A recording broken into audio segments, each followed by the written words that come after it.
వస్తే. తెలుగుదేశం కాదు, కూటమి కాదు, ప్రలోభ పెట్టేది. ఒక్కసారి ప్రసాద్ గారితో మాట్లాడదాం ఇదే అంశానికి సంబంధించి. ప్రసాద్ గారు, గుడ్ ఈవినింగ్ అండి. మ్యూట్లో ఉన్నట్లున్నారు, ఒక్కసారి అన్మ్యూట్ చేస్తారా? వినిపిస్తుంది. ఎలా చూస్తారండి ఇప్పుడు ప్రతి ప్రభుత్వం అధికారంలోకి వచ్చిన తర్వాత స్థానిక సంస్థలు ఎక్కడ ఎలక్షన్స్ జరిగినా కానీ ఆ ప్రభుత్వాలే గెలవడం మనందరం గమనిస్తూనే ఉంటాం. ప్రలోభాలకు గురి చేసో లేకపోతే ఆ పార్టీలో చెప్పుకుంటున్నట్లుగా వాళ్ళంతటా వాళ్ళే స్వచ్ఛందంగా అధికార పార్టీలోకి వస్తే ప్రజలకేదో మంచి చేసేటువంటి ఒక అవకాశం ఉంటుంది కాబట్టి మా పార్టీలోకి వస్తున్నారు, అంతకుమించి ఏం లేదని ఆ అధికారంలో ఉన్నటువంటి పార్టీలు కూడా చెప్తుంటాయి. ఇప్పుడు అదే జరుగుతుంది విశాఖలో కూడా. కాకపోతే మేయర్ ఎన్నికనే సవాల్ చేస్తూ లేకపోతే ఆయనపైనే అవిశ్వాసం, ఇప్పుడు లేడీ ఉంది అక్కడ మేయర్గా, ఆమెపైన అవిశ్వాస తీర్మానం పెడుతూ ఒక నిర్ణయం తీసుకున్నారు టీడీపీ శ్రేణులు. వైసీపీ నుంచి ఇందులో భాగంగా చాలామందిని ఇటువైపుగా మళ్ళిస్తున్నారు, లేకపోతే వాళ్ళే స్వచ్ఛందంగా వస్తున్నారు అనుకుందాం, వాట్ ఎవర్.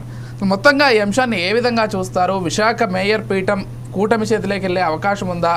ఒకవేళ ఇదంతా జరిగితే జెన్యూన్గానే జరిగినట్లు భావించాలా, లేకపోతే ప్రలోభాలకు గురి చేసి ఇదంతా చేసినట్లుగా భావించాలా? మీరేం చెప్తారు? ముందుగా 4 సైడ్స్ ప్రేక్షకులకి నమస్కారం అండి, అలాగే ప్యానల్లో ఉన్న పెద్దలకి మీకు కూడా నమస్తే. నేను ఎలక్షన్స్ మూమెంట్ లో నలుగురిని ఇంటర్వ్యూ చేయడానికి ప్రస్థానంలో నేను విశాఖపట్నం వెళ్ళినప్పుడు కూడా వైఎస్ఆర్సీపీ ఎమ్మెల్యేలు అక్కడ ఉన్న డిప్యూటీ మేయర్ కదా నాకు చెవుల నుంచి రక్తం కరీలే చెప్పారు. ఇది most inconsistent fellow and definite గా ఎప్పుడు అవకాశం దొరికితే అప్పటికి ఎంతడానికి రెడీగా ఉండే అవకాశవాదని నేషనల్ గా వైఎస్ఆర్సీపీ తరఫున ఆనాటి ఎమ్మెల్యేలు ఎవరైతే ఉన్నారో ఎలక్షన్స్కి వెళ్తున్న మూమెంట్ లో అందరికీ తెలుసు.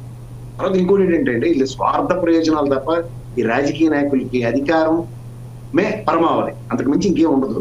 ఇవాళ మీరు ఒక పార్టీ రూలింగ్ లో ఉన్న పార్టీకి అనుగుణంగా భజన చేసుకుంటూ పోవడం, వీళ్ళేమో ఇవి రూలింగ్ పార్టీ వాళ్ళ మా దగ్గరికి వస్తే మేమేం ప్రలోభాలు చేయలేదు, ప్రభుత్వం మీద ఆకర్షణతో వచ్చేసారని చెప్తూ ఉంటారు. మరి ఈ పరదానికి తెలుగుదేశం టికెట్ ఇచ్చేవాళ్ళు, లేకపోతే జనసేన టికెట్, లేకపోతే బీజేపీ టికెట్ ఇచ్చి గెలిపించుకోవచ్చు కదా. అది కాదు. ఇక్కడికి వచ్చాక ఏంటంటే ప్రజలు ఆనాటి తీర్పుని అవహేళన చేయడం అన్నది ఈ ప్రజాస్వామ్యంలో నిరంతరం జరుగుతున్న ఒక చర్య. ముఖ్యంగా ఎవడైనా మారాడు అనుకోండి పార్టీ అని చెప్పింది ఫస్ట్ కదా, నియోజకవర్గ అభివృద్ధిని ప్రామాణికంగా తీసుకుని ఇక్కడ ఇప్పుడు మారేమని చెప్తాం.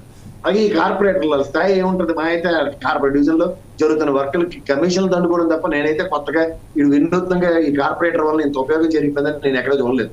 ఎక్కడో రేరెస్ట్ గా 1-2 జిల్లా వేల మీద లెక్కెట్టచ్చు. మొత్తం రాష్ట్ర వ్యాప్తంగా చెప్తుండదు, తెలంగాణ ఉండండి, ఆంధ్ర ఉండండి.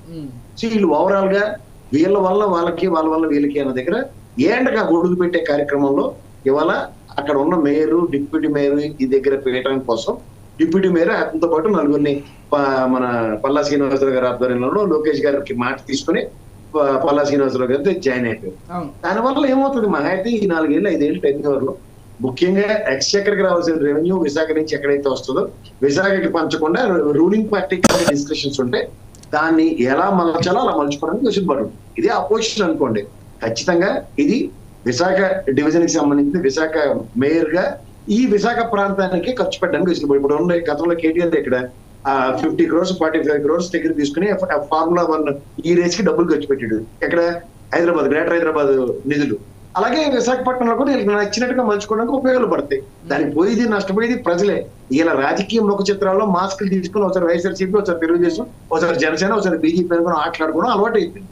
దీన్ని మనం ఏ విధంగా చర్చించాలంటే చర్చనీయాంశం కాని విషయం కింద ఉన్నాడా పోయాడా అని లెక్కేసుకుని ఉంటే గట్టి, పోయింది బొల్లా ఉన్నది గట్టి అని చిన్నప్పుడు చెప్పిన లెక్కలోనే వెళ్ళాలి తప్ప వాళ్ళ వల్ల ఎవరికీ ఉపయోగం ఉంటుంది. ఇవాళ రూలింగ్ పార్టీగా ప్రజా సమస్యలు అపోజిషన్ పార్టీగా స్ట్రెంథన్ అయ్యి మేయర్ నాకు తెలిసి రాష్ట్ర వ్యాప్తంగా ఎక్కడంటే ఇక్కడ తాటిపత్రి తప్ప మిగిలినంతా గెలిచారు వైఎస్ఆర్సీపీ వాళ్ళు. ఆనాడు ఎలక్షన్ కమిషన్ కూడా ఒక తీరతెలకొంది. అచ్చే నేను అచ్చని పచ్చపూసలో ఎలక్షన్లు కండక్ట్ చేసిన ఆ రమేష్ డిక్లేర్ చేసిన తర్వాత కూడా మనం అందరం చూసాం కదా. మీరు నేను అరణ్య రోజుల్లో ఎన్నో డిబేట్లలో మాట్లాడుకున్న ఉదంతాలు ఉన్నాయి. ఎలక్షన్ కమిషన్ సరిగ్గా ఫంక్షనింగ్ అవ్వట్లేదని. అది ప్రతిసారి ప్రతి ఎలక్షన్ లోను ఇవాళ కపిల్ సిబ్బల్ నటుడు కూడా పర్ఫెక్ట్ గా మాట్లాడాడు. ఇదే సుబ్రహ్మణ్య స్వామి గారు మొన్న జరిగిన తిరుపతిలో డిప్యూటీ మేయర్ ఎలక్షన్ లో జరిగిన అవకతవకల మీద గౌరవ సుప్రీంకోర్టులోనే ఛాలెంజ్ చేయబోతున్నాడు దగ్గరలో. ఇవన్నీ మనం తెలుస్తున్న విషయాలే. ఎండ్ ఆఫ్ ద డే ఇక్కడ మాకు ఇక్కడ డీకే అరుణమ్మకి మీరు గమనించారు లాస్ట్ ఎలక్షన్స్ లో ఇంకా ఎలక్షన్ నోటిఫికేషన్ కూడా వచ్చి రేపు ఎలక్షన్ అనగానే ఈవిడే గెలిచిందట, ఆయన గెలవలేదట అని తూతూ మంత్రంగా 4 రోజుల పాటు ఆవిడకి ఎమ్మెల్యే పదవి ఇస్తూ ఎలక్షన్ లో మళ్ళీ ఎమ్మెల్యేగా ఓడిపోయి ఎంపీగా గెలిచింది ఆవిడ వల్ల. ఇవన్నీ గమనిస్తూ సార్ చంద్రనేని రమేష్ కూడా మీరు రాజ్యాంగం గమనించండి. పౌరసత్వం మీద ప్రతిసారి అంబిక్యూటీ, కానీ ఎలక్షన్ అయిపోతుంది, గెలిచేస్తాడు, దిక్కుమాల తీర్పు ఈ జన్మకు రాదు. మీరు ఇది గమనించుకోండి. ఇవన్నీ ఈ పరిణామాల్లో గోడ మీద పెళ్లిలా ఈ గోడకు ఆ గోడకు గెంటే అవకాశవాద రాజకీయాలు చేసినంత కాలం నెక్కచ్చిగా నిలబడి ఎప్పుడో పుచ్చలంపల్లి సుందరయ్య గారు ఇలాంటి మహానుభావులు చేసిన రాజకీయానికి అలవాటు పడి చూసే వాళ్ళకు మాకు మస్తానరావు గారికి అయితే కళ్ళు పోవడం తప్ప ఇంక అనబట్లేదు. అది మీరు కూడా గమనించుకోండి. అంటే ఒక విషయం ప్రసాద్ గారు, మీరు కూడా చెప్తున్నారు ఈ పార్టీ వాళ్ళు ఆ పార్టీలోకి, ఆ పార్టీ వాళ్ళు ఈ పార్టీలోకి వెళ్ళడం అనేది సరే, దాని గురించి పెద్దగా ప్రజలు పట్టించుకోవాల్సిన అవసరం లేదు, ప్రజలకు ఒరిగేది లేదు. కాకపోతే కొన్నిసార్లు కొన్ని ప్రాంతాల్లో అధికారం మారడం వల్ల, వాళ్ళు అధికార పార్టీలోకి వెళ్ళడం వల్ల ఆ మొత్తం ఆ మేయర్ పదవి కావచ్చు, లేకపోతే ఆ జీవీఎంసీ ఆ మొత్తం పోస్టులు కావచ్చు, మీరన్నట్లుగా ఇటు ప్రజలకి అల్టిమేట్గా కొంతవరకు నష్టం చేకూరుతోంది, లేకపోతే కలిగే అవకాశం ఉందని కూడా మీరు చెప్పారు. సో ఈ విషయంలో అయినా ఈ చర్చను పెట్టాల్సినటువంటి అవసరం ఉందేమో కదా?